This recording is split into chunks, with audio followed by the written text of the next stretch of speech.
Welcome to the 60th meeting of the Junto Club. It is August 31st, 2025. In the 1700s, Benjamin Franklin organized a group of his friends to create a club for mutual improvement where they would come and discuss things like business, politics, philosophy, science, learning about these topics from each other. And essentially, we are continuing that legacy in a little bit. Uh, we're three guys who met each other in our PhD program for robotics, and we sort of had these sort of discussions over lunch, and we wanted to continue it after we left school.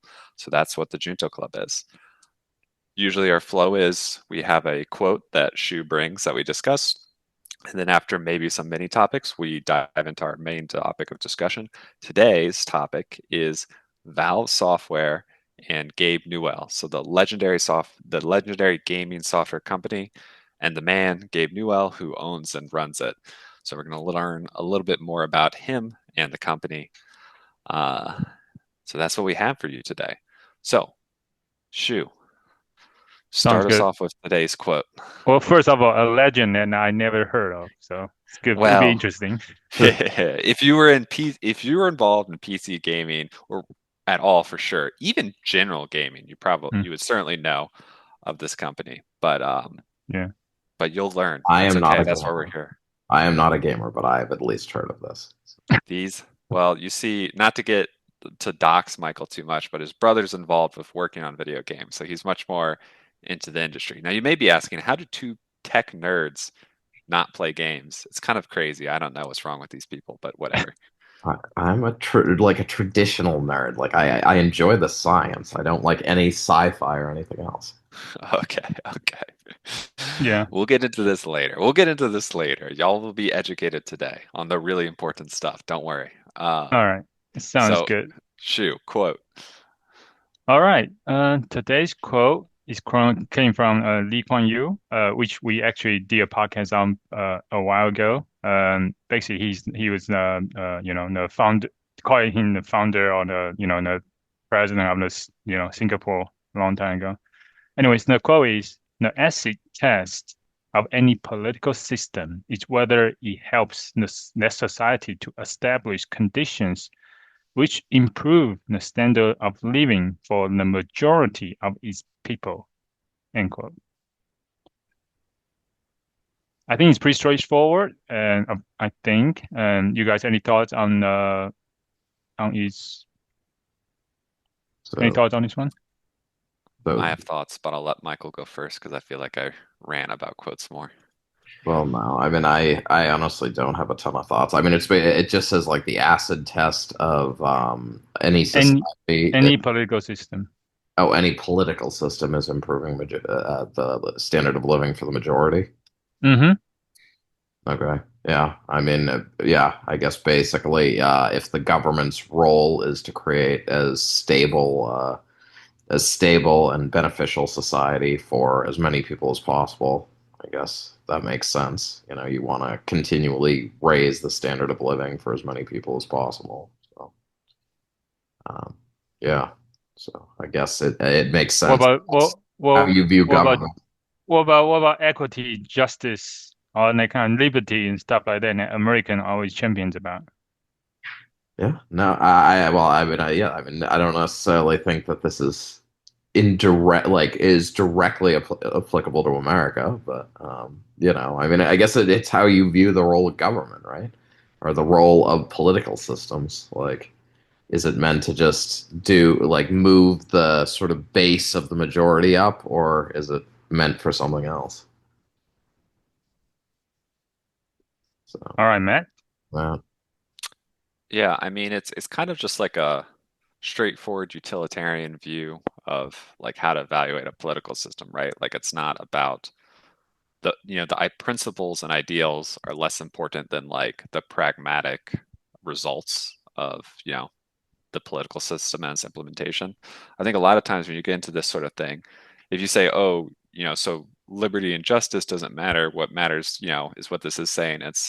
They're not necessarily in conflict because some people might say, hey, things like, you know, liberties and strong rights improve the conditions for the majority of people or lead to things like, free speech leads to better democracy, which leads to, better conditions overall. So Mm, it's not, I don't think it's necessarily, in conflict with those things. It's just may or may not, it's just orthogonal to it, right? Like, hmm um, I think if we want to dive one step deeper, improving the standard for the majority of the people, I think there is, and this is something that kind of annoys me with a lot of, I guess, political discussions in these days, is there's so many people who are very much interested in um, their personal group or special like niche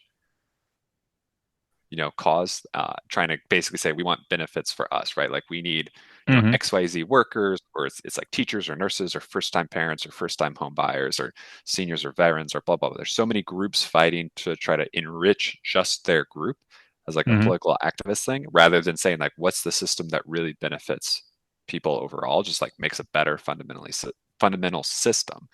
And it's one of those things like death by a thousand cuts, right? Every time cut out a special exception for some group, whatever, everyone else pays a little bit more than that group benefits.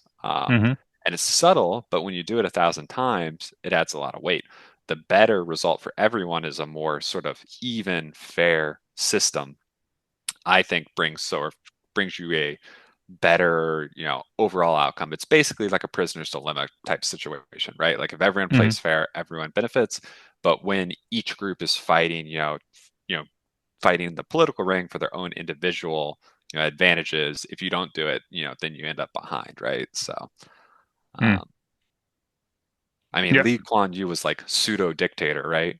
yeah, So he had the benefit of being able to just like, tell, special interest groups to F off and, do what was set up a good system for the country, yeah. not just trying to reward people who like helped him politically, Yeah, so. and I mean, Lee Kuan Yew, I mean, he is during his time, right? I think we talked about before, and he was, he was in the beginning after like World War II, Singapore was invaded also and became independent from Malaysia, and Mhm, it was just very, very, the country is in a very bad state. There's a lot of corruptions, a lot of, uh, you know, people, do drugs and stuff like that, right? So he had to be super strict. So that's where he kind of come from, right? Where he arrived and then which I think proved to be working well, right? Singapore is a very good country. I mean, efficient, very country right now, and even though it's small, right, it still has a lot of economically is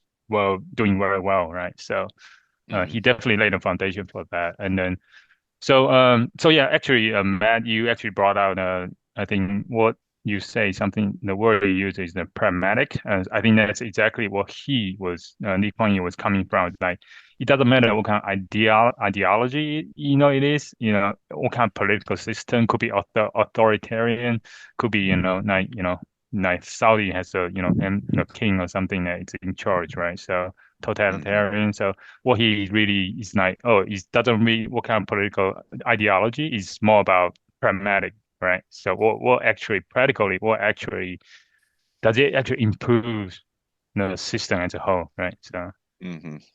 yeah. And then I guess then my question for you is that do you think the US is actually doing that? Is it actually improving the majority of the system as a whole, or is like because I think right now like every time I hear economic, people always talk about GDP, right? Like, does Mhm. actually GDP is it a good measure of like? I think, and my understanding is that right now U.S. is like okay, you have GDP is good, but however, actually in the median income or people in the middle class doesn't really is not really doing that well, right? So that sounds to me is the majority of people in the U.S. is not doing as good since we're not focused on majority of people more on the GDP as a measure. So what what are your thoughts on that? Yeah. Oh, I have thoughts. I think you're right. GDP is an imperfect measure, and the US is not necessarily doing the best in the world. But I think when you try to look at more, I guess, accurate measurements, the US is still doing well. And by more accurate measurements, I look at, you're talking about like median GDP per uh, you know, per population, like looking at that total GDP, dividing it by people, and then also adjusting that for like prices. You can do like price, basically inflation adjustment, right? Because it doesn't really matter if you make twice as much if everything also costs twice as much for you. So when you Mm-hmm. adjust those things down, the US is actually still doing well. I think a lot of people, they'll be like, oh, the US is doing terrible. You have to pay expensive health insurance and all this other stuff. Even once I've seen stuff like almost all European countries have like lower, uh, I guess, what is it? Like basically people get paid less, even once you account for the fact that they get like free healthcare and stuff. Mm-hmm. Like generally, the average American just gets more take home pay, is able to consume more goods and services. So, from a strictly economical perspective, the US is still doing well. I definitely don't think we're doing as well as we could have been. And we've, in recent times, sort of not been advancing as fast as we could be. And that is a whole different topic that delves into things like housing and renewable energy and other things, which I've talked about before. But as though we are imperfect and certainly could strive to improve more, I think the US is still doing well overall. People just really like, oh, I can say this because I'm not actually a politician. People love to be whiny, and even people who are in like the middle class of one of the richest countries in the world and objectively doing better than like 99% still like to go on and be like, we are struggling, beat down poor workers. And it's like, look, I'm not saying you're literally rich, you're not Jeff Bezos or Taylor Swift, but people really go overboard with viewing themselves as like the oppressed proletariat. Uh, are you whining about people being whining? Yes, she nailed it. No, yeah. No one, it's hard. You can't, like, a politician can't come on and say, like, hey, actually, the average American's doing decent. Like, no one wants to hear that, right? Everyone wants to be like, what are we Mm, going to do to fix the issues? And that is a good thing because you want to keep trying to improve. You want to keep things going in the right direction, right? You want to keep making things better, not just say good enough. Um, mm, but I don't know. Sometimes I get annoyed at the idea that like the average American is like just suffering so much, which is I gotcha. see presented around sometimes. Okay. Yeah, that makes sense. Um, what's the so you say the good measure of like, and is if we believe is like instead of GDP, right? Is as a good as a measure like to measure whether the standard of living as a majority of people are improving. You say using a median GDP is that different? What are the right metrics that we should Well, be measuring? yeah, I mean, there's definitely ones that are better than just flat GDP, right? Well, like first of all, because flat GDP is literally a measure of the country. So Yeah. just dividing it by the population gives you an idea of how much economic output you have um, Mm, per actual citizen, which will correlate much closer to, what each citizen actually has available to them. Then mm-hmm, again, then you adjust it for things like local prices, right? Like, because if you don't have price parity, it kind of doesn't mean much. Like the mm-hmm, U.S. is not the most expensive place to live, but it's definitely up there. Like it's in the higher tiers, so it's not really a fair adjustment if you're comparing to say China to say, okay, yeah, we have like 3 to 4 times GDP per citizen, but things probably cost half as much in China. So, we might still be ahead on average. We are, but the gap isn't nearly as large as, just a basic look at numbers might say. And then there are at least some people who try to actually look at like consumption of like goods and services directly mm-hmm, as like, how much food are they eating? Are they able to travel overseas? Do they buying homes, fancy cars, blah, blah, blah. Look at that as like a more accurate, mm-hmm. apples to apples comparison of like what can people actually afford to have, if we're talking about the economic well-being of, a population. Interesting. Okay, sounds good. Sounds good. I actually like it. Cool. All right. Any last thoughts from you, Mike? On I think we should just look at the obesity rate. why? But if the country's fat, they're not struggling. Mike with the hot takes. All right, obesity metric. So the more obese we are, the better we are doing. That's what you're saying. The more higher standard of quality. Well, All we've right. fallen off. The US isn't even top 10 anymore. So Oh, we've really oh, gone downhill. oh, man. Which country is top 10? I think a bunch of like the Island countries are like some of the heaviest. So All right. I Sounds don't think good. they'd normally be considered traditionally rich, but maybe Mike's metric is the real the real secret. I think Uh, so. I All mean, right. realistically, I think that like, yeah, I mean, I think I'm not necessarily concerned about the political system like doing a lot of the heavy lifting for quality of life. I think it's more like I honestly think government is more about just like not like allowing the country to be in a state that allows for the quality of life to be lifted by those within the country, as opposed to intervening more actively to raise it themselves. Not trying to rig the game, but be a fair referee. Yes, exactly. A fair referee is a perfect metaphor, yes. Hmm. Okay. That's my thought. That's my more honest thought. So. Hmm. But so you don't think government need to do something? Just more, just like be a like referee? Right, yeah, no, because I think a referee is a very good metaphor. Yes, like if you watch like a championship game, you want the referee to keep things fair, but you don't like you in like well, not this past year's Super Bowl, but in previous like playoff games in the NFL, they've talked about like the NFL, the referees deciding the game. Hmm. So it's like in moments where there's controversy or there's struggle, like the government should be there to sort of fairly ameliorate that. But they should Yeah. not be injecting Hmm. major swings otherwise. Yeah. I mean, yeah, I would say that makes sense for US where you have a very good foundation of like, a political system, like in your have a good foundation already, right? But other countries doesn't have that luxury, right? Like Singapore back in the day, right? They actually need to build that political system, like which one to adopt, right? So they kind of need to do more heavy lifting intervention at the beginning, right? So Hmm.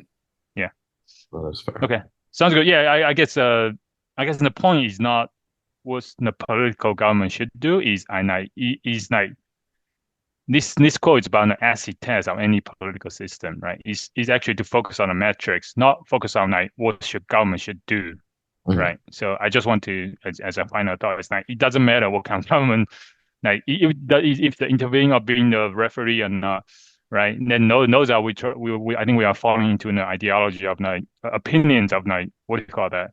Which system is good? Like whether is a intervening referee or not intervening referee, it doesn't really matter, right? In the end, is whether he actually made a game like the game better, more fun, or more stuff like that, right? So I don't know. Yeah, no, Made the game circling. better in the end. So Yeah. Yeah, circling back to connect this all, then you're right. Like the whole like the government should be like a referee who ensures like fair laws and a fair market, blah blah blah.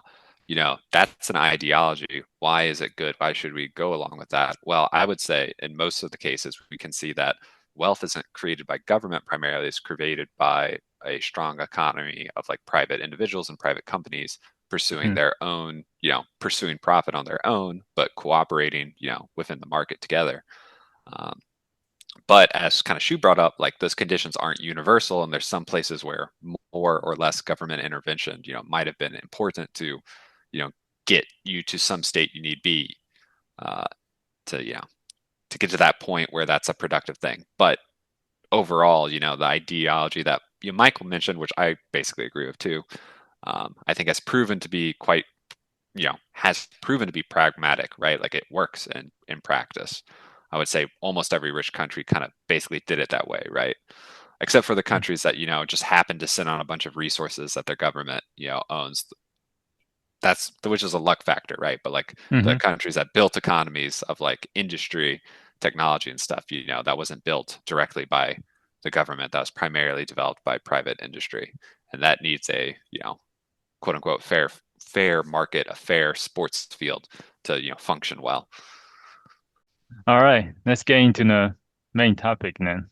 Gabe Newell, better known as Lord Gaben, the primary founder, majority stake owner of Valve Software. Okay, so we're gonna talk about we'll kind of begin with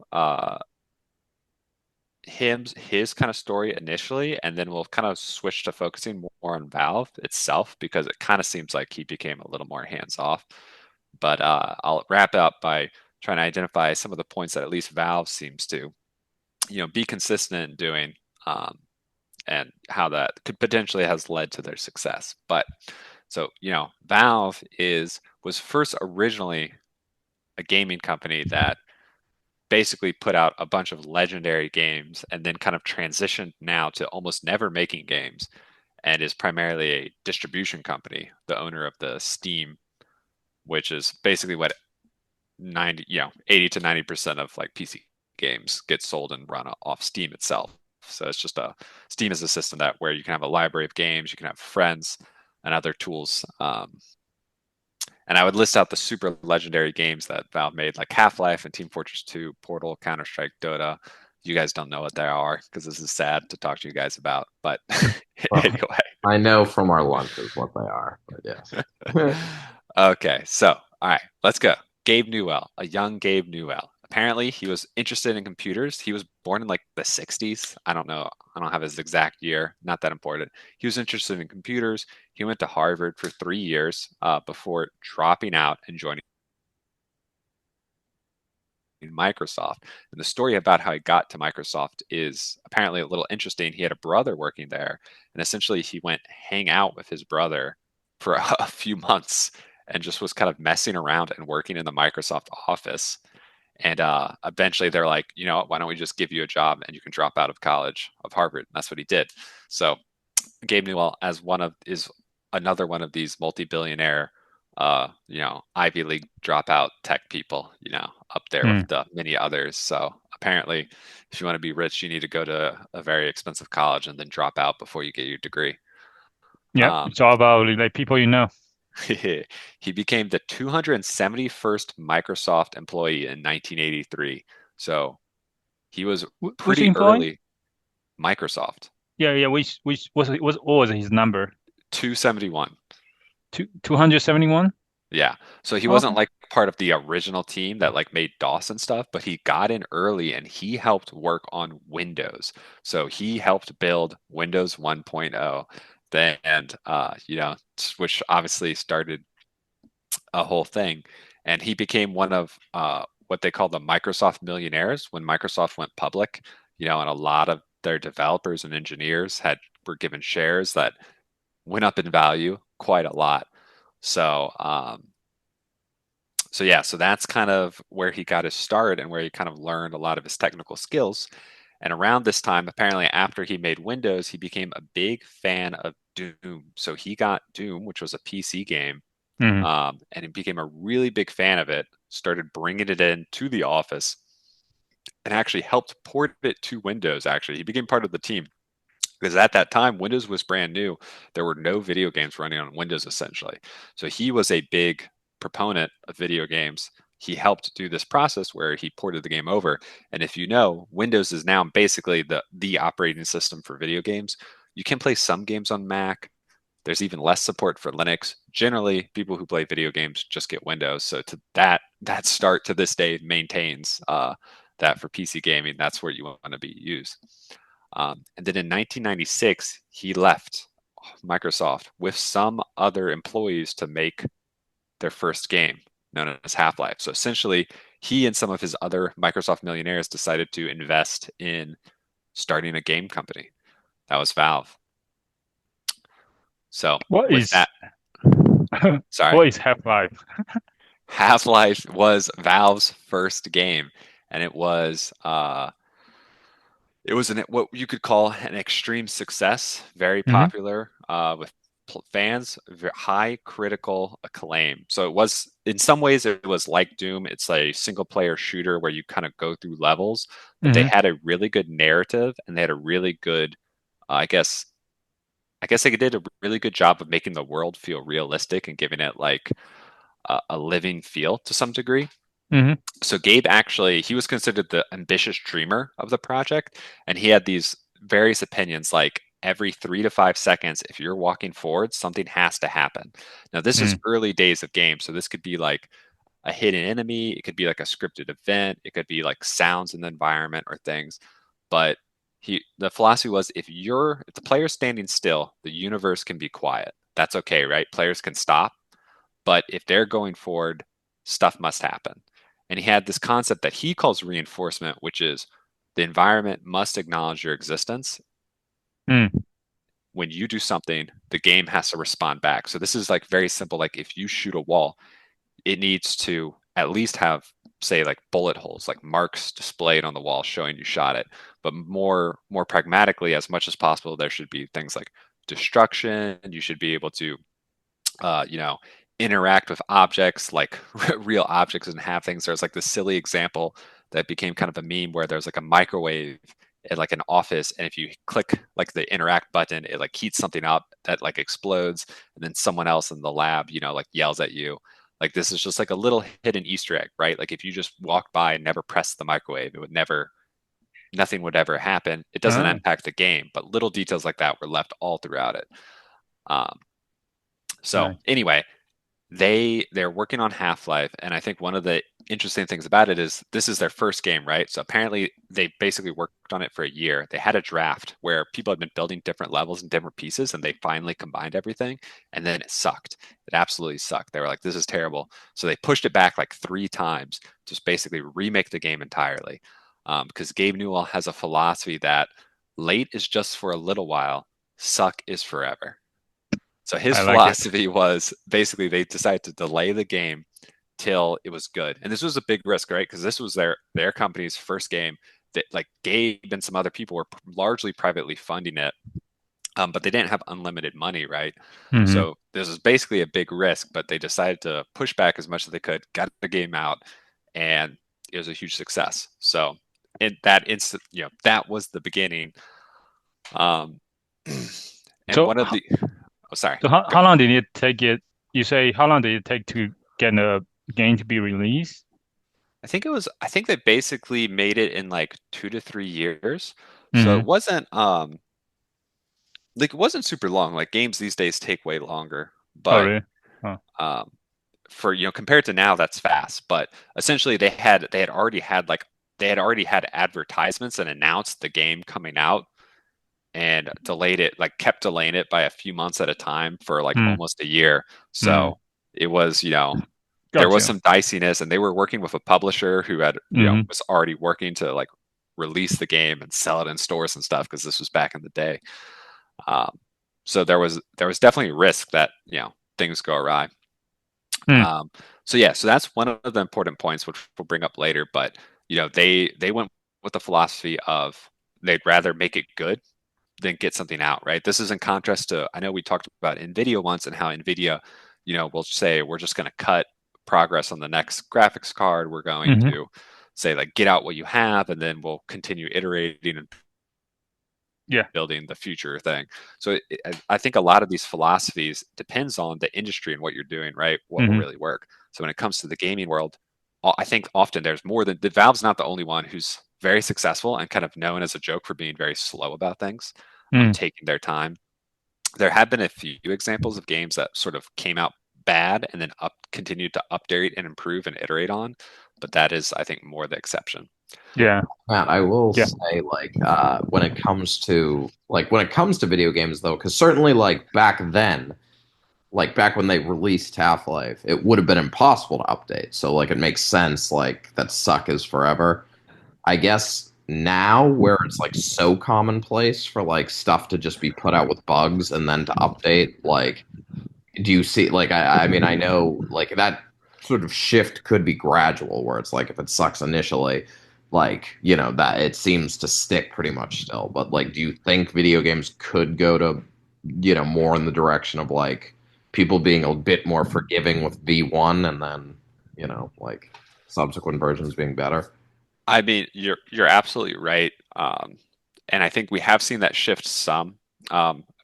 Before you could just download updates constantly. It was much harder. But so now it's really easy to basically rework your game. But as you kind of mentioned, alluded to, first impressions are still pretty important. Yeah. So people, if your game comes out and it's sucky, it's tough to sort of make it at that point. There's not very many examples, I think, of games really turning it around. Um, but I do think, I mean, nowadays there's so many games that come out as like Kickstarter, pre-alpha. Basically, it's much more common now for games to be sort of pseudo-released in an early state. and developers say like, hey, this is not done, we're working on it, but you can play it. And they do that because one, sometimes it gets some money from players, and players just want to play the game, and sometimes they're understanding that the game isn't perfect and they're still adding to it. But if the core is good, often even if the game is an early state, often you can tell like from the core of it can be fun or not, Mhm. and still basically enjoy any of these games. So that is a bigger thing now. So I think um, players are more, I guess probably people are more willing now to accept a game that's in a rough state, but that doesn't necessarily mean in a bad state. Sure. Yeah, no, no. I mean, I think more about it as like, like it could release a game, yeah, that maybe is limited in function, like its functionality is limited, but there's opportunity, like if that initial sort of story or initial level or whatever may be released, there's always the opportunity to build on that, and Hmm. maybe it's sort of like just cooking people with what's there initially and then building on it, as opposed to like back then, yeah, it's sort of like here's the package, and you either like it or don't. Yeah. And it's interesting because I think, we say Valve is, I guess, in some ways, Valve splits the road on this because when it comes to actually releasing things, they tend to be very slow and want it to be right. But Mhm. they also are very supportive of, I guess, the fast iteration and like half finished products of like mods and user generated content. Oh, okay. So actually, um, when they were forming Valve, they obviously had some Microsoft employees, but those weren't game makers, right? So one of the resources they went out for games was Quake mod makers. So Quake was a different shooter game, and there's people who have always, since games existed, there's people who've just kind of privately on their own made mods, which often were just simple things, minor coding projects. To modify the game, add new stuff, right? New weapons, new maps, new game modes, blah, blah, blah. Just Mhm. tweak it for fun. So they actually hired people. They had people who were like, there's apparently some guy who like was like a manager at a Waffle House, and then they flew him out to Seattle, and he wasn't sure if this was even real, right? Like this company hadn't exist, right? It's new. So he gets just like a letter saying like, we're interested in, having you, move across the country and give you a much bigger salary if you want to start working on this game. Great. So they that's one of the I guess talent pools they went into, and probably from that influence Valve has been very open to mods and user generated content stuff. So that was one of Half-Life's successes actually. So Half-Life was on its own a very popular game, critically acclaimed, but it was extremely moddable. So people basically made, I mean, hundreds at least, if you count every mod, it might be thousands of games based on like using the Half-Life engine and code as a basis. One of those games was Counter-Strike. So Counter-Strike was a mod for Half-Life. Originally, just like a random people made this free mod for it. And they basically What? created a new type of shooter game. And now, to skip to the end point, Counter-Strike is one of the most popular and successful shooters of all time that well over 20 years later is still extremely popular, has a huge esports scene with millions of dollars, for tournaments and stuff. So, and Mm, Counter-Strike is owned. So Valve they brought in the people who like made Counter-Strike internally, like hired them, took ownership of it, um, and went forward with that. What were you going to say, Shu? I was going to say, what is a mod? Oh, mod is just short for modification. So Okay. back, it's less common now. It's actually pretty rare, but back in the day, um, it was much more common that people could just make modifications to games, and then you could just put it online and be like, download this mod and it will change this. So sometimes it can be silly things like, oh, we'll change all the enemies, these monsters that look scary, Mm-hmm. we'll change them to like fluffy animals, right? That might be a stupid mod, right? That people just Mm, do as a gimmick. Sometimes they might just add some levels mm-hmm. or their own content or make the game harder if they feel like it's too easy, right? People get really into it. And then, yeah, and then some people just basically took the core engine and some of the assets, but remade entire games. So most of them were shooter games still, because Half Life was a first person shooter. So, like, that was kind of what was straightforward to build off of it. But they basically made entirely new types of games. And a bunch of them became, like, later on became their own independent Mm, games. So Counter Strike wasn't the own example. Um, got you. So basically, yeah, and now you say modification, including instead just making a small modification to a small piece, you actually make a whole new game from this basically the engine as the foundation, Hmm. right? Yep. Interesting. And how And available are like engines and like like I guess like a lot of games what is the availability of like that core engine? I mean, I guess uh, it maybe really depends on like the company. I mean, nowadays I think a growing up nowadays things like Unreal and Unity are like two game engines that really dominate. And a lot of companies just use those to make their own games.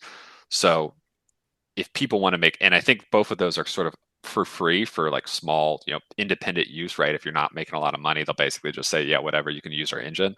right. And they'll only be coming expecting a share of royalties if you actually have some, commercial success. Hmm. But that wasn't the state in back then, right? So back then it was different, but it really depends. It's very much company by company. So Valve is very open um, to mods, assets, and they support it through the Steam stuff, which we'll get into. But like a comparative game, Riot, let's like Riot's another company. They have some of the biggest challengers to Valve's giant games like Counter-Strike and Dota. Riot has Valorant and League of Legends, which are like the Riot's version of those exact games. They essentially copied the mechanics more or less, but they did do their own twists. But anyway, but Riot's like extremely closed down. There's no mods, there's no user generated content, there's no map makers or anything like that. Half-Life like they release things like the tools for making maps that their engineers use.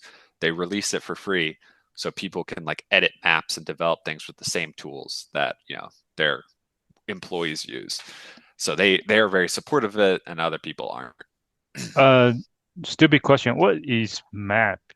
Because I think I heard of it. Like one of the biggest complaint about the Black Myth, the Chinese game, is there's no maps. I was like, oh, I mean, like what does that mean? Oh well, that might be something different. Uh, Maps in this context is basically like levels or like the worlds you play in. So mm, like if you play a game of a Half-Life or Counter-Strike, you might have a level you load into, right? And it's like mm, once you're in there, it's one kind of world. It's got limits, right? It's only so big, and you can either fight the other team or you can run through the level and complete it if it's a single player multiplayer game. Um, but games will, of course, have many different maps as a way to sort of mix things up, right? Like Counter-Strike's a game where there's two teams of people, both with guns, trying to eliminate the other people or achieve some objective, right? mm, If you always played on the same map, it would get boring. So there's different maps that have different, terrain, different obstacles, different, layouts to mm. keep things fresh and The interesting. environment. Okay, sounds good. Now, for the other games, sometimes maps are referred to as like when a game has a map to kind of show you where to go, like a guide that helps lead Yeah, you around. That yeah. sounds like that might be more what it's talking about, but that's That's a different context. okay. Sounds good. So, all right. So anyway, Half-Life is a massive success. They're very There's a huge stream of mods off it. They make some other games. Valve does as well. And around Another 2000, before another stupid question. Why is it called Half-Life? that's just their name. Probably, I don't know why they named it that. I think Yeah, it's just because it sounds I mean cool. you play it before, right? You play it, right? Yeah, yeah, yeah. But so you can guess like why it's called Half-Life? No. There's no relation to the game. To be fair, I never finished it. It's not my favorite game, but Okay. I don't know. I think it's just because it sounds cool and it's kind of like a sci-fi game, and that's like a Mm, sciencey sounding word. okay. But anyway, so in 2003, Valve has released a few games at this point. In 2003, they released Steam, and Steam was originally a tool primarily to download and update their game. So we talked about this, like you sell it once the game has to be done. They wanted a tool that says like, here's your library of games, your Valve games. You Mm, can keep that library on your Steam account. And it kind of helps. It's the tool used to connect to servers for the game to play with people and things like that. That was its initial use. It also had preliminary things like a friends list feature, which, as someone who used Steam when it released, was broken all the time. So at the beginning, people hated it. Like Steam was very much unpopular. It's like, oh, if we want to play our games, now we have to have this Steam thing, and the network is down all the time and all these other issues. But mm, after a number of years, they released Half-Life 2. And Half-Life 2 was quite literally a legendary status of a game because it was a sequel to a great game that was didn't just meet but exceeded expectations. Mm, And they basically said if you want to play Half-Life 2, you have to download Steam. It was required. So mm, with that change, they got like half or more of PC players downloading Steam and got everyone into sort of the Steam ecosystem. So it's a genius move that only worked because Half-Life 2 was just such an amazing game. And not to talk about Half-Life 2 a little bit, but not to go. What it really revolutionized was physics. I think Half-Life 2 was the first game that brought physics to an insane level. This was like in the early 2000s, and it had things like buoyancy in water. It had projectile physics. You could like shoot. You had a gravity gun, which was a gun that let you pick up and throw objects. If you mm, threw a blade through an enemy, it would cut them in half. If you had a plank of wood that was mm, on like a that only the middle was on something kind of like a seesaw, and you put mm, something heavy on one side, the plank would swipe up. It would act like a seesaw if you sat down, and you could use that to like knock other things over. Like it had quite realistic physics, mm, which was a big part of like a lot of the game. You were like solving essentially puzzles to get around and fight enemies and do things. You were using the physics of the game, so it really mm. wowed people. But anyway, that was just the game.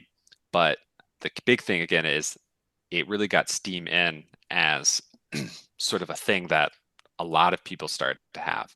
And at this point, Gabe Newell did not really work on Half-Life 2. He had basically, after Half-Life, he apparently pulled back from doing game development. So Half-Life 1, he was very much involved. He very quickly pulled back and just sort of became manager of the company. Mhm, And he apparently would like review Half-Life 2, but he almost avoided working on it so he could review it with a fresh set of eyes. Be like, I want to play it like someone who's just bought it to play it, right? And be able to have like an honest, like fresh opinion of what's going on to sort of evaluate it. mhm, But yeah, so anyway, so Steam, kind of skipping forward a little bit. Um, After Steam was released, Valve stopped making very many games at all. So they did have Dota 2. So Dota was another, basically a mod. It was actually a custom map for a different game called Warcraft 3 that basically built its own game. So they brought that in and made it its truly like its own game, not something you have to play in another game. And there was a couple other exceptions, but largely they stopped making games once Steam got big, and they just became this, I guess kind of like a publisher, right? Like mhm, they started allowing other people to list their games on Steam, and then they take, a cut of the profit games make. And it has kind of taken over the industry to the point that it's been accused of and, had legal trouble with potentially being a monopoly many times at this point. Because a lot of game devs say, oh, there's no better, if you're not on Steam, they say you don't really have like an option. That's not entirely true because there are a few other companies that have their own sort of stores that games can list on, but they're all much smaller. In general, though, Steam is kind of seen as benevolent. So they make an obscene amount of money from royalties from other games, but they're kind of just always trying to work and improve things and just adding like a ton of features. So, both for game developers and players. So, what was just a basic friends list became like a whole like system with like guilds and clans, basically like its own social media ecosystem. They added a player market for items so you can trade, buy, and sell items on Steam. Obviously, they support a huge amount of games with all sorts of ways to sort of look through, categorize stuff. And they're just sort of always doing stuff, right? They legitimately just try to make Steam a really good product, and they just sort of have a set fee, a percent that game developers have to give them on their sales, and it's been massively successful. So it sounds like Steam is like the Apple Store for instead of app is like App Store for games. Yeah, Is that yeah, which makes sense that it's being exactly. Like if you're, which makes sense that except it's for, being sued by what do you call that as a monopoly, right? Because that's you know and that's what App Store have been accused of, right? Apple being accused of not being a monopoly, and even recently, right? Elon Musk just filed a suit against Apple's App Store, right? hmm yeah. So I mean, it's a pattern that repeats, especially in like the software ecosystem, right? Once something becomes so good, Hmm. like it's very easy for people to just switch over and use it. The ability to monopolize is high, right? You see it with Google, searches and browsers, and I mean, there's a time when Windows was approaching becoming a monopoly, right? So, it's a pattern that's repeated in history. But You generally, go sorry, ahead. I was Oh, just I gonna mean, say, are you user of Steam? Like, what do you think about it? What's I your mean, thoughts? it's good. I mean, it just works well. It's good. I think it's relatively unintrusive for like just your regular player. It's very easy to buy things. It's very easy to in an instant load up, what you want to play, Hmm. and do so. So it just makes it very convenient for users, which is why it's popular. Like almost no one hates having Steam, right? There are people who will actually avoid some of the other things, like the Epic Games. Believe they own Fortnite. Like they have their own launcher and like basically alternative Steam. And there are people who will be like emphatic about being like, I'm not going to download and play anything Hmm. from them. Like I'm not going to use that software, right? But no one hates Steam that I'm aware of. So Hmm. it's quite beloved by the gaming community overall. Hmm. Benevolent dictator. Okay. Kind of. Yeah. And Valve's kind of a weird company now. The the massive success of Steam, as I mentioned, almost stopped making games. They do occasionally put something out, but apparently, and Valve is a private company. It's not publicly owned. So we don't always like there's a lot of things you don't really know the details of, but apparently they have an almost perfectly horizontal flat structure. Besides for like Gabe and a few like top managers, basically every worker is just sort of in this flat hierarchy where they can independently choose what they work on. Like largely it's open-ended. Like employees at the company like come together and decide, hey, we think this is a good idea. Let's work on this. Which in sometimes means they come out with a great idea, like the Portal game was like a mat. They decided they wanted to make this game based on portals. It was another massive success, extremely critically acclaimed. But often it means there's games and things. There's not like a team for necessarily doing something there's no one saying like you have to work on this. So sometimes projects get dropped. Like there's another popular game, Team Fortress 2. It's fairly old now, but for a while it was being updated and cared for, and it's still popular. But basically the teams that work on it sort of just stop working on it. So there's a lot of there's a lot of players who are like, this is a popular game. We want updates, we want fixes, we want like new content. And there seemingly is just not really people at Valve who are that interested in making or working on Team Fortress 2. So they just don't. That's Hmm. just how the company works. Got you. Got you. Which Not much incentive to work on a game. yeah, I think in a normal company, this sort of thing would not be acceptable, but due to the ridiculous success and money printing abilities of Steam itself, Valve has like the privilege to kind of do whatever they want. Like they can just Huh. pick their things, and they've done something. So they actually made one of the best VR headsets, the Valve Index, and this was several years ago. So like I guess some people there got interested in VR, so they, as a pure software company, they got into hardware. They also made the Steam Index, which is kind of like it's a handheld gaming thing, kind of like a PlayStation Portable, Hmm. but it's by design it can play PC games on it. Obviously not to the scale and quality of having a real computer, but it allows you to sort of play your Steam games anywhere handheld. And a lot of games aren't trying to be like graphically intense, so that works for a lot of them. So they've had some Hmm. success in the hardware world, just as another random offshoot of one of the things that I guess some group of their employees decided to do. And as far as we know, when it comes to Interesting. Gabe Newell, what is he doing? As far as we know, he just kind of sits at the top, having some level of approval, yes or no. But it's not clear if he like is that actively involved or if he's like initiating projects or if he's just sort of writing it out, so to speak. Interesting. So Okay. who owns the Valve now? Who was the ownership structure? Now does Gabe own like I don't know 90%, 50%? So I did look this up actually, and there's no confirmations because again, it's a purely private company. Yeah. But apparently he owns roughly 50% stake, and then the assumption is that other senior employees and like long working people have vested interest and own the rest. So it's a Gabe is the controlling stake, and then employees get, shared ownership to some degree. Okay. Nice. Yeah. So, and in general, because of Valve, that in modern day, Steam sort of runs PC gaming. Valve very rarely makes a game or anything, but when they do, it generally comes out to be amazing. Like the few games they have put out have almost all have been successful, one exception. The Mm-hmm. hardware they've put out have been successful. So it's, Gabe has kind of got this mythical status now as Lord Gaben, right? Is what he's called.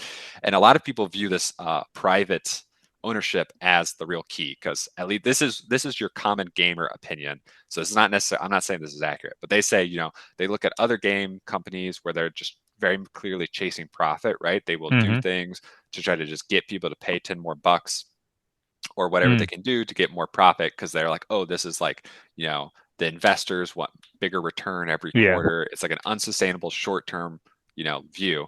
While Steam and Valve just keeps like making Steam better. They just keep doing things. Often it's literally released for free. Like very often they just have new features and it's just let everyone have it. And that's fine because it all ends up, the more people are using Steam, the better it is for them anyway. So people view them benevolently as like they just put out a really great product. Everyone wants to use it, so then they make a bunch of money anyway. Mm. Okay. So how does nice. Okay. Yeah, I think we talked about previous for like Epic systems, right? Judy Faulkner, she's like, yeah, never go public. So Yeah, privately, you have more control and all. That's another reason you can, because you don't need invest, you don't have like public market, like you have pressure to, to get earning reports and stuff. So you can take your time, so you can don't need to worry about, oh, this game need to be finished in 1 year. You actually can, make sure it's good before you release it, right? yeah. No, I mean, this is how we ended up on this topic because we were talking about Judy Faulkner and Gabe Newell. I think it's a similar Mm-hmm. situation where an engineer became owner of a company and Mm-hmm. it became wildly successful, almost to a monopolistic degree. And Mm-hmm. it didn't do that by chasing short-term profits. It just did it by essentially trying to do a good job Mm-hmm. and reaping the rewards. But yeah, okay. So to summarize this, I'm going to go over some of, I think, kind of the bullet points of what Gabe Newell and Valve in general have kind of focused on. It seems to be their keys to success potentially. One of them was, not go public, as we just talked about. Gabe kind of keeps control. They are very much, gamers themselves, deciding what they want to work on as passion projects. And I don't think this is something you could really apply to most companies, but they are in this very unique situation where they can do that, right? They have the money and Mm-hmm. resources to work on passion projects, and enough of them. And when they do that, they've had some super big successes that definitely give them the return on investment. Another thing is, as we already said, focusing kind of on quality, both on the games they make and the systems they produce. They focus on quality. They don't rush things out when they're making a new game. um, when they are making something, they take their time and it's good. Mm-hmm. A third thing, super hands-off, really libertarian approach to almost everything. I already talked about how like their employees kind of don't have direct normal managers. They sort of get to work on what they can do. But this comes over a lot of areas. They have their high level of support for mods, maps, user-generated content. Not only do they allow people to do it, but in some instances they will bring it into the real game. They will have competitions where people make stuff and the winner's content gets put into the real game, and then if people buy it, like if it's a skin that people can buy for the game, the Mm-hmm. the maker will get a cut of the profit. So Valve will get some of the profit. The people who made it. So random people can make a thing for the game, get money from it. Valve doesn't have to do the work to make it themselves, and they still get the majority of the money, right? Mm-hmm. Um, and they were one of the first people who did player-based markets, as far as I'm aware. So before NFTs were a twinkle in the Bitcoin eye, Valve was having items in games that people would share and sell as like unique digital goods, right? Like each item is like an NFT, but without using blockchain technology. Each item is its own thing, and particular items such as Team Fortress 2 hats and Counter-Strike knives have become extremely expensive for specific ones. So they love gambling. They were heavy into the loot box thing early on. So you spend a few bucks to open a loot box, and you're probably going to get trash. But there is a 1 in a million chance that you get an extremely rare and cool looking item. And the combination of it being cool looking, rare, and tradable means there's a market for it. So Say in again, is there's a particular, there are gambling element and there's something called loot box? What is that? yeah, a loot box. Oh man, you really don't know anything about games. I don't. So loot boxes in the modern day are hated, and they're a loot box is just it's a random roll for an item. You pay money, you open a box, you get something random out of it, right? Like a gotcha game. So this Or is like this is a specific feature of the feature of a specific game. Now, any game could have this kind of concept. Is that what you're saying? yes, any Oh, game could, many games do. mm, Valve leaned into it pretty hard. In general, it's interesting because in general, loot boxes and gambling are not seen as good for games, and a lot of people don't like them. But mm-hmm, I think Valve gets a little bit of a pass for it for mm, whatever reason because they're, I guess, beloved enough otherwise that people look the other way. But yeah, so you open these items like in Counter Strike, you have weapons, you have guns and knives, and you can get skins that make them look different, right? This is mm-hmm. very popular. Knife skins in particular are very rare and expensive. So there have been knives that have sold not just hundreds, thousands. There have knives been then sold for tens of thousands of real dollars. Like that's how much people have actually paid to get like a unique special knife skin. Wow, just my Supposedly, Labubu. there's one particular knife, just like La Boo Boo. There's one particular knife that is a combination of like multiple extremely rare things. That's essentially Mm-hmm, one of a kind. I won't go into the details. Supposedly, someone rejected an offer for over $1 million for the knife, which would suggest that its price is higher than wow. that if someone was willing to pay that. Now, Mm-hmm, when you get to this rare of things, how much is real, right? Did someone really reject that, or did they just say that to boost the mm-hmm. value? I don't know, but there are people who own literally one of a kind items in these gaming markets that are certainly worth a lot of money. Um, Do you so know yeah, what that knife do? Like that, what does it do? Does it do anything like special? only visually. So like Oh, okay. different types of knives, you can make your player character kind of spin them around and do different tricks with their hands. But from the gameplay function, it doesn't do anything. So this is consistent between a lot of Valve's games. So Dota, Team Fortress, Counter Strike, they all have these cosmetics, and none of them affect gameplay. Like it's actually Mm, very important because all of these are like competitive multiplayer games. They don't directly affect gameplay at all. They mm, just look cool. And that's okay because if they made them like make your person stronger, right? Like did more damage, then it'd be pay to win, and people would be very yeah, upset that it's that makes ruining sense. the integrity of the game. So they make sure games are good, and it's kind of, they make sure the game is good, and then most of their games now are free to play, Mm-hmm, and then they just sell stuff for it in the games. And a lot of people don't even mind because it's a player-centered market. If you play Valorant, which is Riot's version of Counter-Strike, you can also buy skins. You don't do a loot box. You just might pay $30, $40 for a skin, and then that's it. You mm-hmm, have the skin. Some people say that's better because it's, fair, no gambling, but also you're locked in.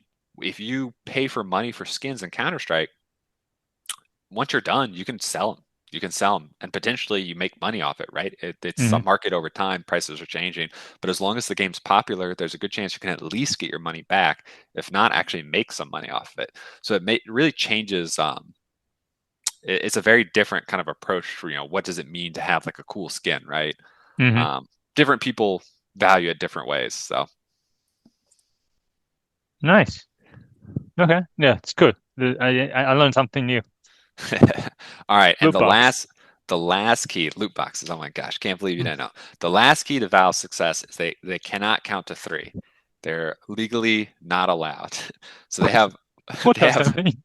what does that mean? So they have, we've talked about Half-Life, right? Game, right?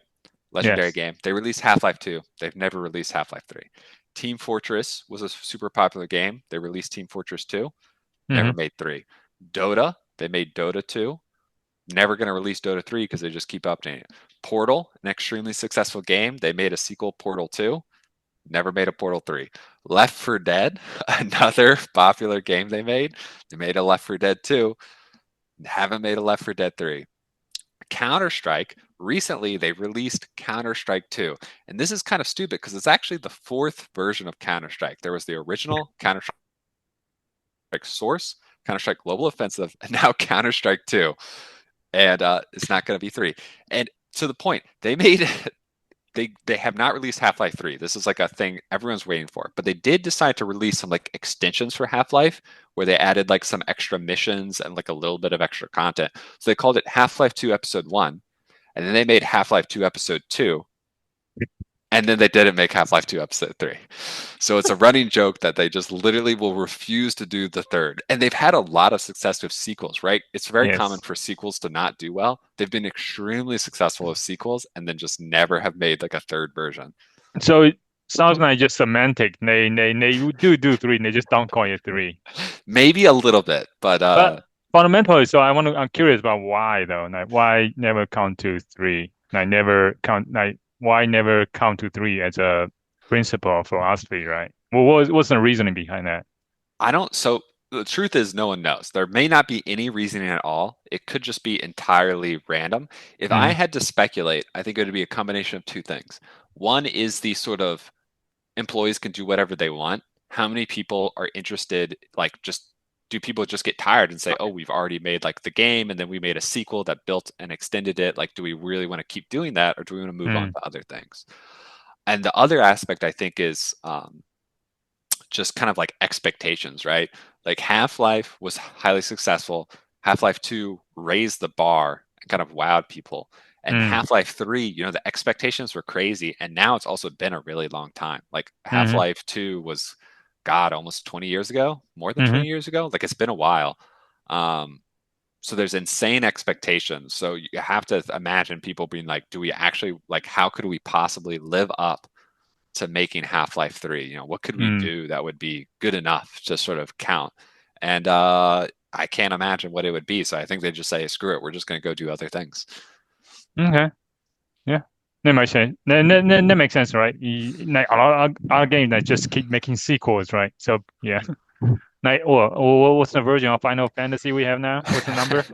16? Are they up to? Is there more? I don't know. It's Yeah. also, there's actually a third element, but like, there's never going to be a Dota 3. And it's not because there's a sequel, because truth be told, Valve only made one Dota. The original Dota was just a custom map. Dota 2 is the only standalone Dota game, but it's live service, right? Now they've Mm, generally moved lot of their stuff is live service games. They're always updating it. They've even updated the engine that it runs on. So like a basically completely redesigned the internal code, but it was still Dota 2. They released the update and it's the same game. It's just in the modern day, it's a lot of things just say, hey, we don't release one game at a time. This is something we just keep iterating on as long as people are playing and enjoying it. So that discourages the necessity of sequels anyway. But that is dependent on things being generally like multiplayer games versus like a single player narrative experience. okay, Okay. So yeah. So nice. yeah, that's Gabe Newell. That's Valve. Uh put some respect on his name when you say it. What? Yeah, Put I on don't what? know. I said respect on his name. Law Gavin. Lord Gavin. All right. Respect. So, couple of questions about him. What's his like? I like when you say like his quote is like "lay is just a little while, suck is forever." Does he have any other like quotable like principle or philosophies that you can share? Uh Probably. I don't have money though. All right. But he's not at one he is both the face of Valve, but he's not like in the public a ton. Really, Mm, Valve as a whole is kind of a secretive. Like people are often have no idea what's going on mm, until they just release something. Um, okay. I don't think Valve has a very significant like media team or anything Mm, like that. They're not, okay. they're not making video diaries of what they're doing, showing off their devs and stuff like other games are. So Mm, Gabe does come up. He does do things in public, but he's not like super involved. So I'm sure you could dig up some more quotes, but you know, a lot of the time people just don't know what he's doing. So he's a little bit of a secretive figure. okay. A Okay. little bit. Cool. What do you think it as Steam, I guess, Naval as a company, like, is as a business, like, what is its mode, right? Like, compared to other competitors, like Charlie Munger always say, "Oh, like, when you're looking at business, that's always you value a business, right? Is you need to get like what is mode, right? So like Coca-Cola is like everybody knows Coca-Cola, the brand, the trust, right? So, Hmm. um, what is the mode for like for Wow? Oh, it's definitely Steam, right? Like Mm-hmm. that is their software and their distribution system. Like that Mm-hmm. is what just essentially gives them almost a seemingly unlimited money. And they do other things, but everything else for a company perspective kind of seems to not matter. Mm-hmm. Uh, I say that even though they've had some major successes, like Dota 2 and was post Steam, and it became extremely popular and certainly made them a ton of money. So maybe that's a little too far. My statement might be a little on the aggressive side, but like if you were just trying to make money, they could probably reduce the company to just Steam, doing Mm-hmm. nothing else, and just optimize on like getting as much money for Steam as possible. And if they were trying to make as much money in 10 years, that's probably what they do, right?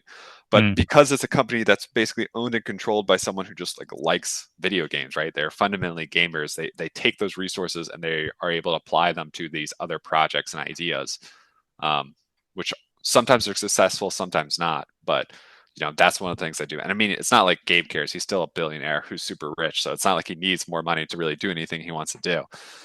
So I think trying to push the grounds on video games and both hardware and software is kind of what he wants to do. But Gotcha. Steam is Valve's golden goose. Mm-hmm. What about so is it easy to how hard is it to get a game on Steam? Like if you want to make a game or we want to make a game and then apply it to be listed on a app store, the game store, like Steam store, right? So Yeah. So I've never made a game, mhm. but I think it's very easy. Like there are definitely like shitty, low quality games. I don't know if there's much of any review. Maybe if they have Really? any, this is not like this is not like an Apple ecosystem where, Uh-huh. everything's like carefully controlled what's allowed on there. Again, this is kind of their libertarian philosophy. You can just throw up a lot of basically crap on there, and if you want, people want to download and play it, they're like whatever, right?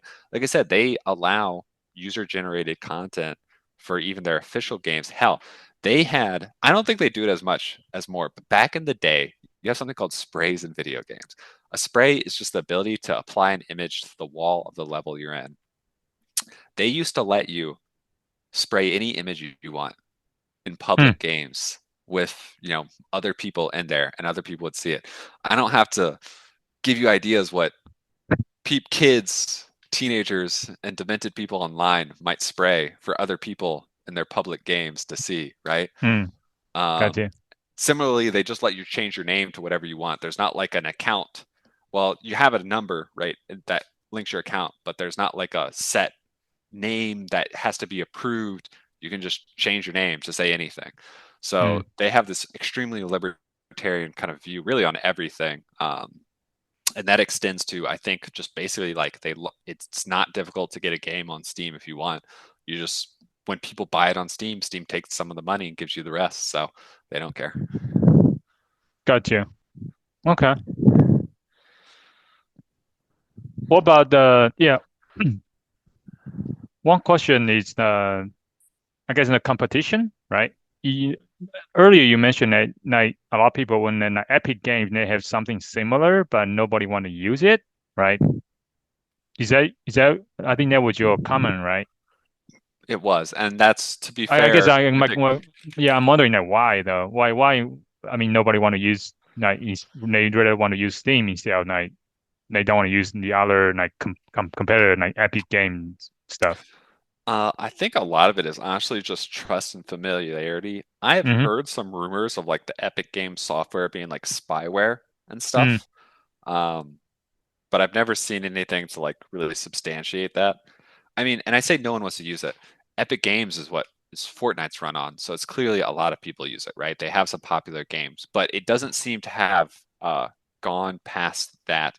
It doesn't seem to have blown up for like a service for anyone's games, right? Like if you want to play one of their games, you might have to download and use it. But if you want to play, it's not something where random game makers, put their games up, and it's not something where regular players look in their library for games to buy, like Steam. Like Hmm. Steam, it's not just people don't usually aren't mostly using it for Valve games, honestly. It's primarily for just the massive library.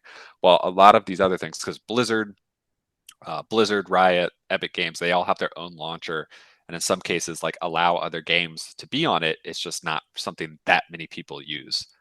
Um, I don't. Yeah, there might have been some scheme made up or real about early on, like the software itself being bad, but I think largely it's just Steam has the trust and the familiarity. Everyone already has it, so they don't want to download another launcher. Yeah, that's the most. Much But like you don't want three, four streaming services, you just don't want all these different game libraries, right? You just want one thing where you can just go. yeah, then where did that trust come from then? What do you think? I think I think it just came from making a good product for a long time. And like I said, they were lucky, not lucky, they were smart in that they were the first. They were really early on to do this. They made, when they initially did Steam, it was not popular. As I Hmm. mentioned, Yeah. and it didn't work that well. Hmm. And there was basically other services that did all the same things. Like, um, if it's not just the games library, but like your friends list and your communication stuff, there was all these party things that people are already using to like add their gaming friends and coordinate and chat and stuff.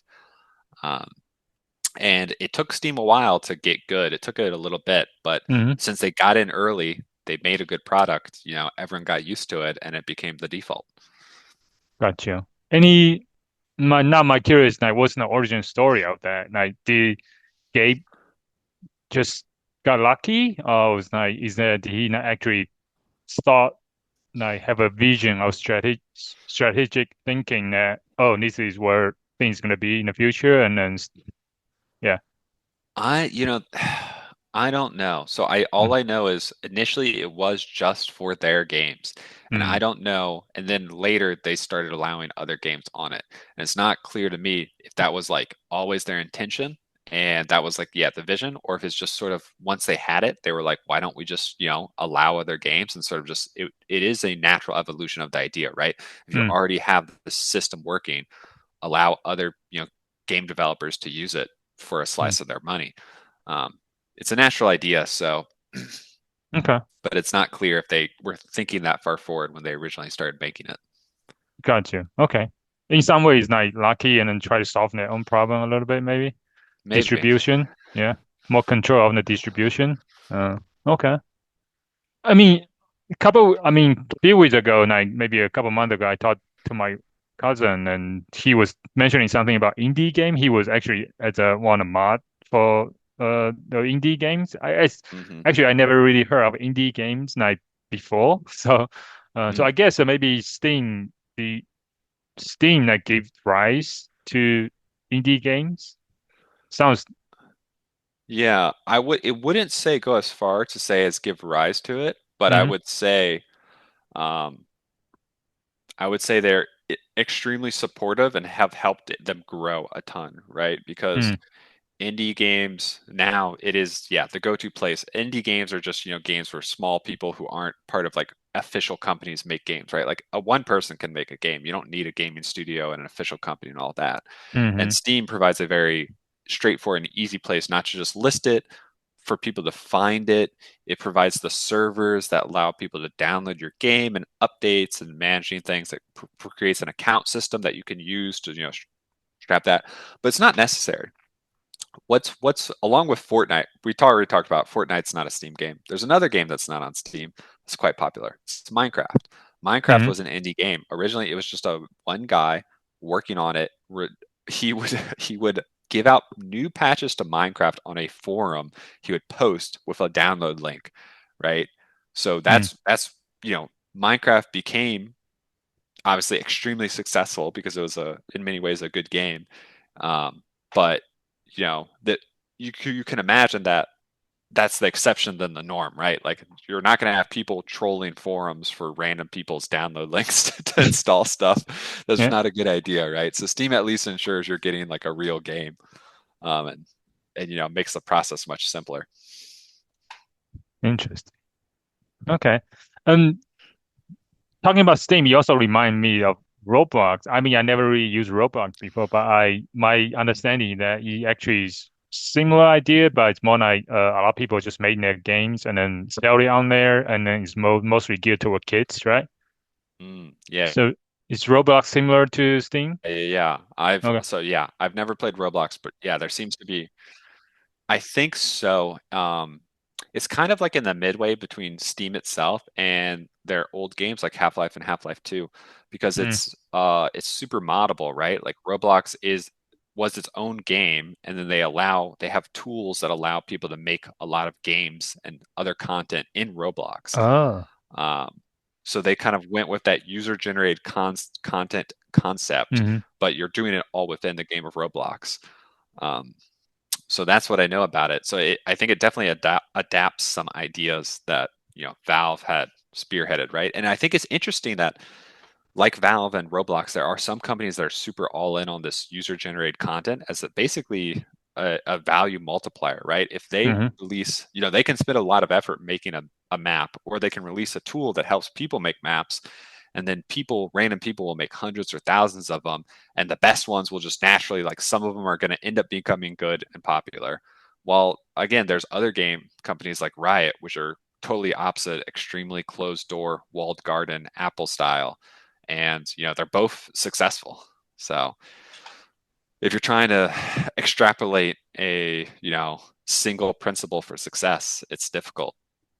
Maybe the principle is there's many routes to the same end goal. Yeah. I mean, yeah, that makes sense. One last question. Michael, where are your questions? He doesn't have any questions.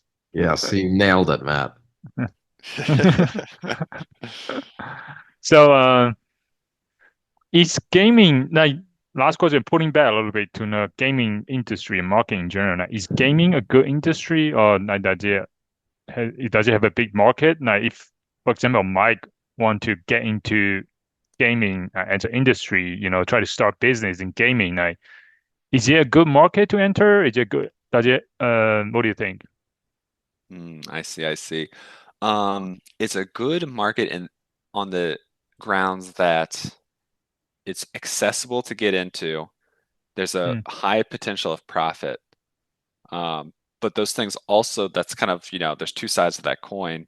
There's a lot of competition. It's like really hmm. any entertainment industry, whether it's an athlete or a musician or a game maker, there's a lot of people who want to do it because it's something they enjoy Hmm. and it's to some degree and it's accessible, right? Like you don't have to do anything crazy to start making games. Yep. But that means there's a lot of competition. And like those other industries, gaming is very top heavy. Like a small number of the really big players dominate the whether whether your metrics either like hours played or money spent, a relatively small set of super popular games dominate that list. And over time, that list has become more and more dominated by old games that have been around for a long time and continue Hmm. getting updated rather than, the cycle of people waiting for a new release. So it's tough to break into. You can do it, but it's your success is the exception, not the norm, is what I would Mm. say. So it's a good industry if you're George Clooney of gaming. Yeah. I mean, you never know, right? I mean, y'all remember fucking Flappy Bird, right? Like someone just made like this dumb app that they programmed in like 2 weeks as their first game ever, and it exploded. They made a bunch of money and then shut the game down literally because they didn't know what to do. I Because actually never heard of that Flappy game. you've Oh, never heard of Flappy Bird? no, no, you have. Matt told us about it at Pacific Girl one time. Mike remembers. Oh, I do, Flappy because Bird. I I it forgot. disgusted me. But yes. It was March 20th, 2016 or something. I don't know when Flappy Bird came out. Oh, it sounds like But you can still. It's not. It's yeah. In the website is still there. well, I mean it's tough because since then, like again, the original game only existed for Yeah, a week or two on the App interesting. Store, and then he shut it down. And obviously, there was a bazillion copies came up. This FlappyBird.io probably does not, um, It's not probably is not the the original original. guy, Gotcha, but gotcha. apparently the guy like made tens of thousands of dollars. But he wasn't like an American. He was in like somewhere in like some Southeast Asian country with like a much lower cost of living, and I think he was like a relatively like poor guy. So Mm. this was like all of a sudden he had like massively increased. He just got all this wealth that he never knew what to do with or how to handle. He just shut it down. He didn't try to like run it out and exploit it. He just shut the game down. All And people are right. like, "What the heck? We were still trying to play Flappy Bird." All right. It's time to bring back Flappy Bird and Yeah, Yeah.